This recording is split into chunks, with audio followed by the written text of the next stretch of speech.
The Book of Disquiet by Fernando Pessoa, Section 99. There are times when everything wearies us, including what we would normally find restful. Wearisome things weary us by definition, restful things by the wearying thought of procuring them. There are dejections of the soul past all anxiety and all pain. I believe they're known only by those who elude human pains and anxieties, and are sufficiently diplomatic with themselves to avoid even tedium. Reduced, in this way, to beings armored against the world, it's no wonder that at a certain point in their self-awareness, the whole set of armor should suddenly weigh on them, and life become an inverted anxiety. A pain not suffered. I am one of those points.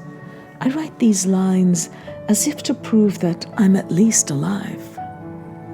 All day long I've worked as if in a half-sleep, doing my sums the way things are done in dreams, riding left to right across my torpor.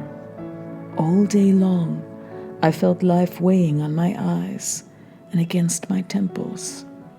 Sleep in my eyes, pressure from inside my temples, the consciousness of all this in my stomach, nausea, despondency.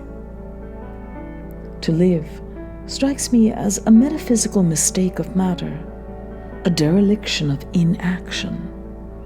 I refuse to look at the day to find out what it can offer that might distract me, and that, being recorded here in writing, might cover up the empty cup of my not wanting myself. I refuse to look at the day, and with my shoulders hunched forward, I ignore whether the sun is present or absent outside, in the subjectively sad street, in the deserted street where the sound of people passes by. I ignore everything, and my chest hurts. I've stopped working and don't feel like budging.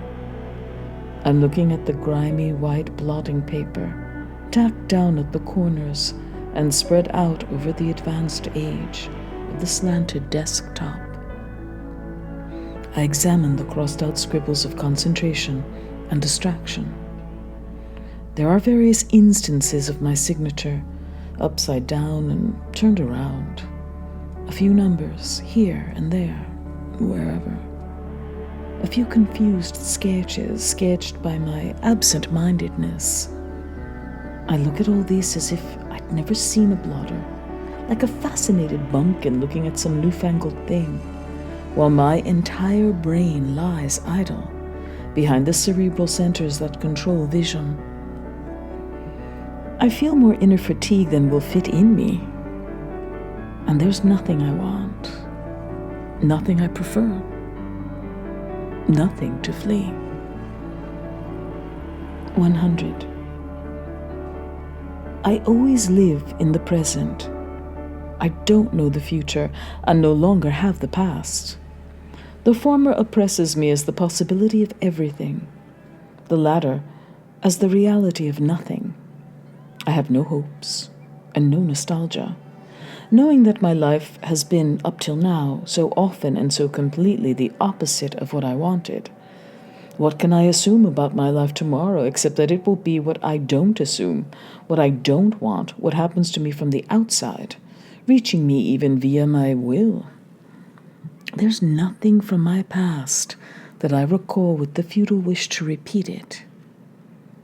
I was never more than my own vestige or simulacrum. My past is everything I failed to be. I don't even miss the feelings I had back then, because what is felt requires the present moment. Once this has passed, there's a turning of the page, and the story continues, but with a different text.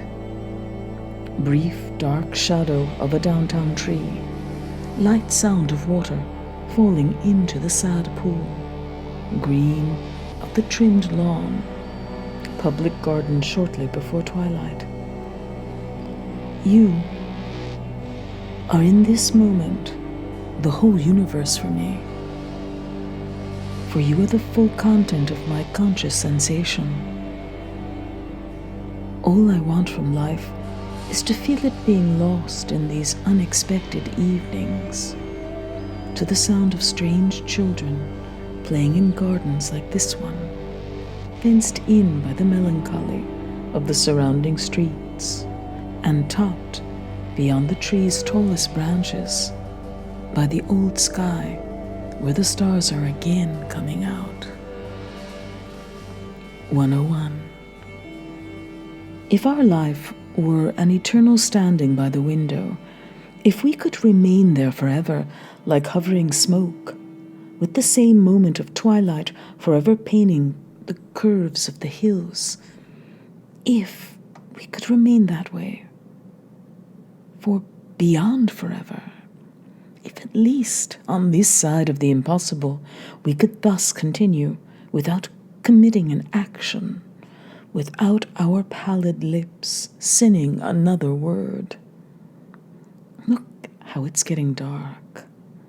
The positive quietude of everything fills me with rage, with something that's a bitterness in the air I breathe.